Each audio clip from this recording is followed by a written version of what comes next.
சில பிள்ளைகளுக்கு வீட்டுக்கு போகிறதுக்கே மனசு இருக்காது.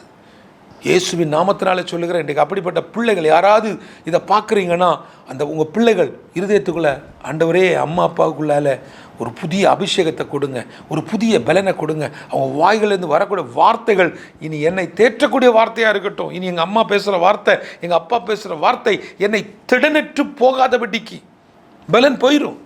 பிள்ளைகள்கிட்ட இருக்கக்கூடிய அபிஷேகம் போயிடும், பிள்ளைகள்கிட்ட இருக்கக்கூடிய அந்த வேகம் போயிடும். பிள்ளை எப்படியும் படித்து அடுத்த நிலைமைக்கு வரலான் இருப்பா. அம்மா எடுத்த உடனே பேசிடுவாங்க, நீங்கள் யார் கூட பேசுகிற, எதுக்கு பேசுகிற, இப்போ எதுக்கு பேசுகிற, அப்போ ஏன் பேசுகிற, அங்கேயே நிற்கிற, இங்கேயே நிற்கிற. நல்லா புரிந்து கொள்ளணும், பிள்ளைகளை கண்காணிப்பது பெற்றோருடைய கடமை.